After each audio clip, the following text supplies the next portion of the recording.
Bonjour et bienvenue, je suis Ombeline Becker, hôte du podcast Vérité. Notre mission est de soutenir et réunir les dirigeants qui osent remettre l'amour, la foi et l'intégrité au cœur de leur réussite.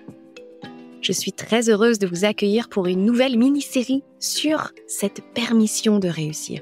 Parce que depuis 12 ans, j'accompagne les dirigeantes, plus particulièrement dans leur alignement et leur leadership. Et chaque fois, leurs blocages viennent de leur perception de la réussite et surtout de ce qu'elles en rejettent. Alors dans cette mini-série, je vous dévoile les facettes cachées de vos aspirations, ces allers-retours entre votre quête de liberté et la peur de l'insécurité.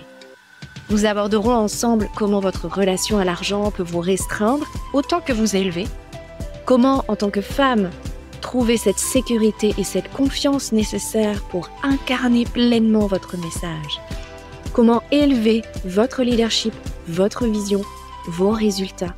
Parce que votre définition de la réussite guérit notre monde. Cette mini-série est un espace de réflexion, d'ouverture, sur la manière d'harmoniser succès, valeurs profondes et bien-être, dépassant ainsi les blocages pour accéder à votre véritable liberté. Installez-vous confortablement, préparez-vous à être inspiré. Je vous retrouve à la fin. Bonne écoute.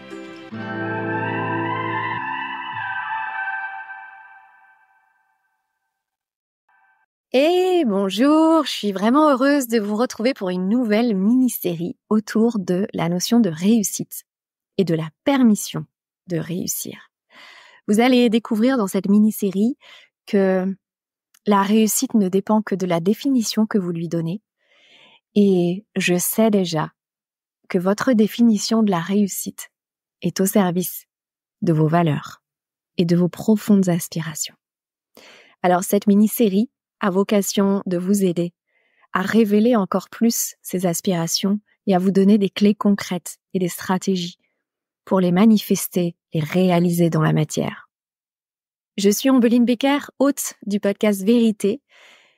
J'accompagne depuis 12 ans les entrepreneurs et les dirigeants à s'aligner à leur prochain niveau de leadership et de réussite avec amour, foi et intégrité.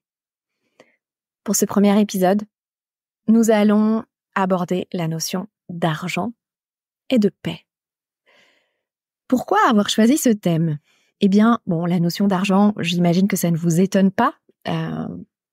L'argent a une place prépondérante dans notre société, dans nos entreprises. Et c'est un petit peu le nerf de la guerre, comme on aime bien dire. On a besoin de gagner sa vie, n'est-ce pas ? Même si finalement notre vie est acquise, en tout cas ici et maintenant, qu'elle n'a pas besoin d'être gagnée ni méritée. Mais en fait, ce que j'ai pu remarquer dans toute mon expérience et toutes ces conversations auprès de centaines de dirigeants, c'est que le paradigme qui revient systématiquement, et je vous donnerai un exemple juste après, c'est cette croyance qu'on doit d'abord s'occuper de comment faire de l'argent avant de nourrir nos véritables besoins. Et notamment le besoin de paix, que ce soit la paix intérieure ou la paix dans notre monde, la paix et l'harmonie dans notre monde. Alors dans cet épisode, je vais aborder peut-être les choses d'une autre façon de ce que vous pourriez avoir l'habitude d'entendre. Et c'est fait exprès. Mon intention, c'est d'ouvrir un petit peu un nouveau champ de conscience pour vous donner et vous apporter de nouvelles clés, peut-être vous permettre de répondre ou de relever vos défis actuels d'une façon beaucoup plus intègre, d'une façon plus alignée, plus juste et plus respectueuse pour vous. Et à ce sujet, je voulais vous raconter l'histoire de Laurine. Laurine est une de mes clientes en coaching privé depuis quelques mois. Quand elle est arrivée vers moi, on se connaissait depuis quelques temps déjà, mais on n'avait jamais travaillé ensemble. Et Laurine a une entreprise dans la formation et l'accompagnement. Elle a atteint entre 200 et 250 000 euros de chiffre d'affaires certaines années. Ça fait plusieurs années qu'elle est à son compte, qu'elle a créé sa société. Mais elle a atteint ce niveau de chiffre d'affaires au détriment de son intégrité. au détriment de ses besoins profonds, au détriment de sa paix. Comme beaucoup de dirigeants, elle a cru devoir d'abord gagner de l'argent, favoriser la croissance de l'entreprise avant de penser à ses propres besoins, avant de s'autoriser à être et à vivre en paix. En fait, c'est un petit peu comme si on avait droit à vivre en paix après la mort. C'est un petit peu dommage, n'est-ce pas? Et en fait, Laurine, quand on a commencé l'accompagnement, donc elle est venue vers moi parce qu'elle avait besoin d'être accompagnée pour se réaligner dans son entreprise, pour reclarifier sa vision, pour vraiment réconcilier certains aspects intérieurs et sortir de cette maltraitance. Elle était tombée dans la maltraitance dans son entreprise. Son entreprise était devenue maltraitante envers elle. Forcément, elle avait fait des choix pour l'argent, même si elle pensait que faire ses choix était juste, et ses choix étaient justes évidemment au moment où elle les a faits, mais l'espace à partir duquel elle prenait ses décisions stratégiques n'était pas juste pour elle. Elle n'en avait pas conscience. Donc, elle a fait un burn-out, et je me souviens la première fois qu'on s'est parlé, elle était vraiment encore dans l'épuisement. Elle n'arrivait pas à récupérer son énergie, elle n'arrivait pas à retrouver l'énergie, la force et la motivation de relancer son entreprise, d'oser des projets alignés à sa vision, parce elle ne s'en sentait pas l'énergie, elle ne s'en sentait pas la force intérieure. Et ce qui s'est passé en fait avec elle, c'est que on est allé regarder en détail dans ses fonctionnements, dans ses croyances, dans ses perceptions et dans son lien à son entreprise. On est allé regarder en détail ce qui créait ce paradigme maltraitant. Et le paradigme le plus maltraitant qu'on ait trouvé était celui de sa relation à l'argent. Parce que même si elle avait déjà atteint un niveau de chiffre d'affaires qui était très prometteur, extraordinaire aussi parce que c'est quand même très peu d'entrepreneurs aujourd'hui, surtout des entrepreneurs solos qui atteignent ce niveau de chiffre d'affaires. Mais elle en était arrivée à un tel point d'épuisement et de maltraitance qu'elle rejetait l'argent. Et quand on a commencé le coaching ensemble, ses objectifs financiers étaient vraiment au plus bas. Elle visait peut-être entre 30 000 et 50 000 euros de chiffre d'affaires seulement pour l'année. Moi, j'étais connectée à son entreprise sur un autre plan, donc je savais très bien que ces objectifs-là représentaient ses peurs et non son potentiel ni le potentiel de son entreprise. Mais je savais aussi que c'était pas à moi de définir ses objectifs financiers et que au fur et à mesure de sa transformation, ses objectifs financiers allaient changer.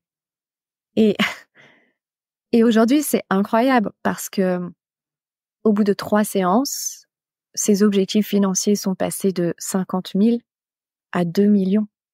Et ce qui est encore plus incroyable, c'est qu'elle sait qu'elle peut réaliser ces 2 millions. Elle a déjà reçu les idées de comment atteindre ces 2 millions. Alors, elle n'est pas dans l'urgence de cela. Elle projette ces 2 millions dans le temps. Peut-être que ça sera dans 1 an, peut-être que ça sera dans 5 ans. Peu importe, elle ne s'accroche pas au temps. Par contre, maintenant, ce qu'on va faire ensemble, c'est de continuer à lui permettre de devenir cette dirigeante qui fait 2 millions. On va continuer à la soutenir pour qu'elle prenne les décisions stratégiques nécessaires à atteindre, réaliser, manifester cette vision.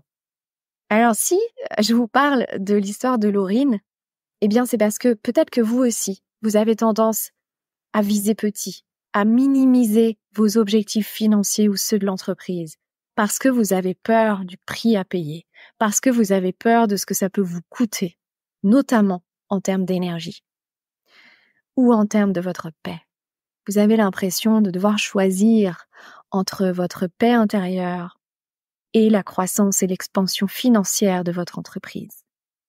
Mais dans ce podcast, j'aimerais que vous compreniez, que vous preniez conscience qu'il n'y a pas de choix à faire et que bien au contraire, plus vous mettrez votre paix intérieure en priorité, plus vous prendrez vos décisions à partir de cet espace de paix intérieure, plus c'est cela que l'argent de votre entreprise nourrira aussi. Parce que tant que vous restez dans un paradigme ou dans un espace à partir duquel vous prenez vos décisions stratégiques, mais qui nourrit le paradigme d'épuisement, de manque, d'insécurité, de culpabilité, alors l'argent que générera votre entreprise restera à l'encontre de votre intégrité, de votre paix, de votre estime de soi. Aujourd'hui, Laurine, avec sa vision à 2 millions d'euros, est dans la joie. Elle a reconnecté avec son envergure. Elle a aucune crainte de s'épuiser. Parce qu'elle sait avec certitude que c'est vers ça qu'elle se dirige. Elle a retrouvé un lien sain avec son entreprise et sa juste place dans son entreprise. Et bien évidemment, elle est en train de passer au prochain niveau de leadership. Et surtout, elle se sent en paix avec le passé de son entreprise, avec les erreurs qu'elle a pu commettre, avec des décisions stratégiques qui peut-être effectivement étaient maltraitantes pour elle, mais dont elle n'avait pas conscience. Elle est en paix. Et elle est en mesure aujourd'hui d'élever de nouveau ses objectifs et ses ambitions financières parce que la paix est là maintenant. L'argent n'est plus un moyen d'accéder à la paix, mais l'argent est une conséquence. Alors, je vous disais, le problème dans l'entrepreneuriat, le problème dans notre société, c'est que l'image de la réussite est liée au mérite, à l'effort, au sacrifice. On n'a rien sans rien, comme on entend souvent. Mais est-ce vraiment ce paradigme de réussite par l'épuisement, le sacrifice, le manque? Est-ce vraiment ce paradigme de pénurie que nous choisissons? Un paradigme qui remplace l'insécurité et la culpabilité par la liberté et la prospérité. Ce qui crée aussi ce paradigme d'épuisement et de pénurie, ce sont nos propres zones d'ombre qui sont invisibles à nous-mêmes. Et c'est pour ça que c'est d'autant plus important de vous faire aider, de vous faire accompagner pour voir ces zones d'ombre et les mettre en lumière. Et à partir de là, elles vont déjà se transformer. À partir de là, vous allez déjà créer un autre paradigme. Il n'y a pas besoin de souffrir pour votre transformation. Les choses peuvent être très simples et légères tout en étant puissantes et durables. En fait, la permission de réussir, vous allez être en mesure de vous la donner quand vous saurez quelle est votre définition de la réussite et que vous comprendrez toutes les conditions, toutes les injonctions que vous vous êtes imposées pour cette réussite jusqu'à présent. Le réalignement va s'opérer beaucoup plus facilement. Parce que la réussite n'est pas conditionnelle. Et je pense qu'il y a un shift à faire dans vos perceptions, qui est que la paix n'est pas ce qui vient en dernier, ou qu'elle se mérite, ou que vous devez déjà faire tellement avant d'atteindre votre paix. Non, votre paix, elle est ici et maintenant.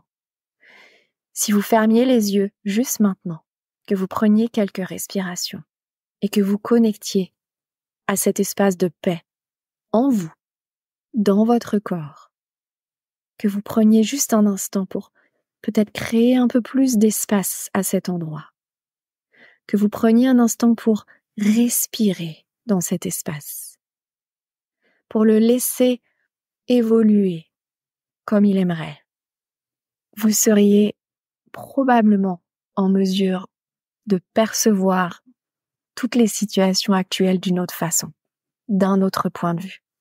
Et c'est justement ça la magie à laquelle j'aimerais que vous accédiez. C'est que l'extérieur n'est le reflet que de votre intérieur, ou plutôt de ce que vous n'acceptez pas de l'intérieur. L'extérieur est le reflet de vos comportements envers vous-même. C'est pour ça que, pour moi, il est d'autant plus important d'aider les dirigeants à faire la paix avec l'argent, à choisir la paix plutôt que l'argent.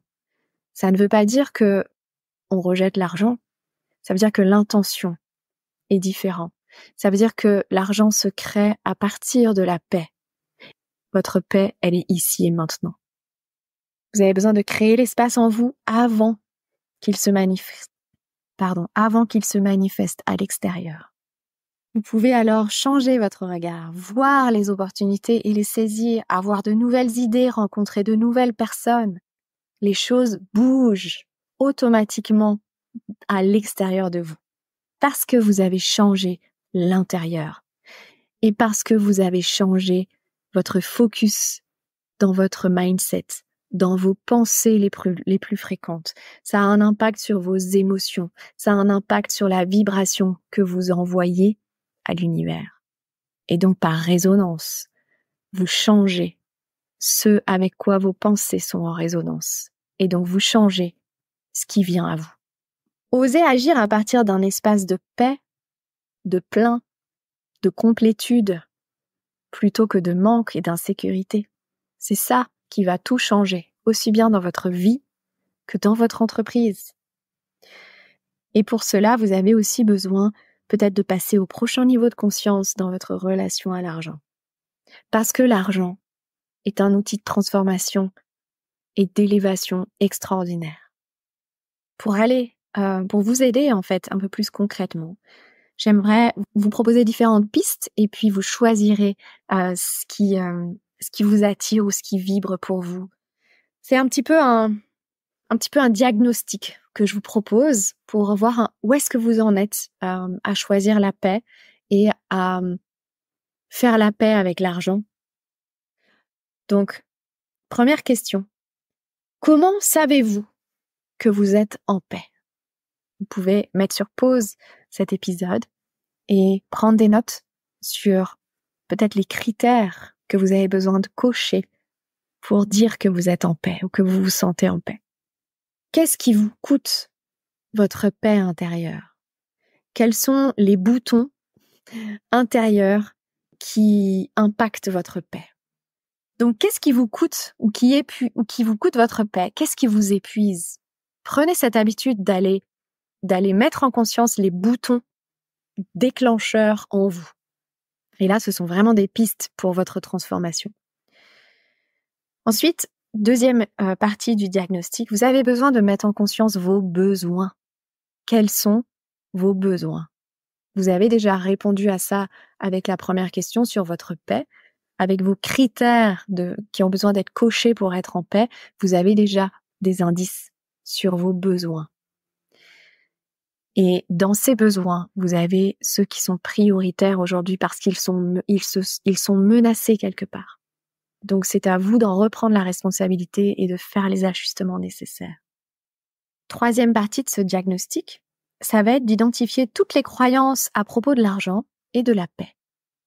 Et de comment réunir les deux. Toutes les croyances qui font qu'aujourd'hui, votre paix n'est pas une priorité, que vous ne mettez pas votre paix en premier avant tout le reste. Alors là, on peut parler de votre entreprise, de l'argent, mais on peut aussi parler de votre relation aux autres, de votre conjoint, de vos enfants, bref, et vous allez vous rendre compte aussi de où se cache la culpabilité. Et vous allez trouver aussi probablement ce qui crée votre syndrome d'imposteur. Et au-delà des croyances, j'aimerais parler chiffres. Combien votre entreprise devrait générer de chiffre d'affaires? Alors on peut parler ou alors vous pouvez parler en termes de rémunération plutôt qu'en chiffre d'affaires, parce que je ne sais pas si vous savez, mais 80% en tout cas des dirigeantes d'entreprises ne gagnent pas correctement leur vie avec leur entreprise. Donc, ça n'est pas parce que notre entreprise fait X millions d'euros que notre niveau de rémunération est suffisant. Je vous laisse accueillir le chiffre, le nombre qui vous vient. Et combien d'argent pourriez-vous générer en termes de revenus ou combien d'argent votre entreprise générerait en termes de chiffre d'affaires si vous étiez pleinement dans votre paix intérieure? Et j'aimerais beaucoup que vous me partagiez les réponses à ces questions. Vous pouvez tout à fait m'envoyer un mail à ombeline@ombelinbecker.com ou alors sur le répondeur du podcast sur notre page Instagram podcast-vérité. Je continue dans ce diagnostic. La paix ou l'argent, c'est aussi un paradigme qui reflète votre déséquilibre émotionnel, votre déséquilibre énergétique. Donc ça aussi, ça fait partie du diagnostic. Vos réponses reflèteront certainement aussi ce qui vous empêche de mettre votre paix en priorité et de faire la paix avec l'argent pour que l'argent nourrisse la paix. Je vous invite aussi à vous abonner à mes carnets de bord hebdomadaires. Vous avez le lien dans la description de cet épisode afin de poursuivre sous un autre format. Et j'ai toujours beaucoup de plaisir aussi à lire vos réponses à mes carnets de bord. Et puis dans ces carnets de bord, vous avez aussi parfois des opportunités pour votre transformation ou pour travailler avec moi sous différents formats. Je vous remercie pour votre écoute et je vous retrouve dans un prochain épisode.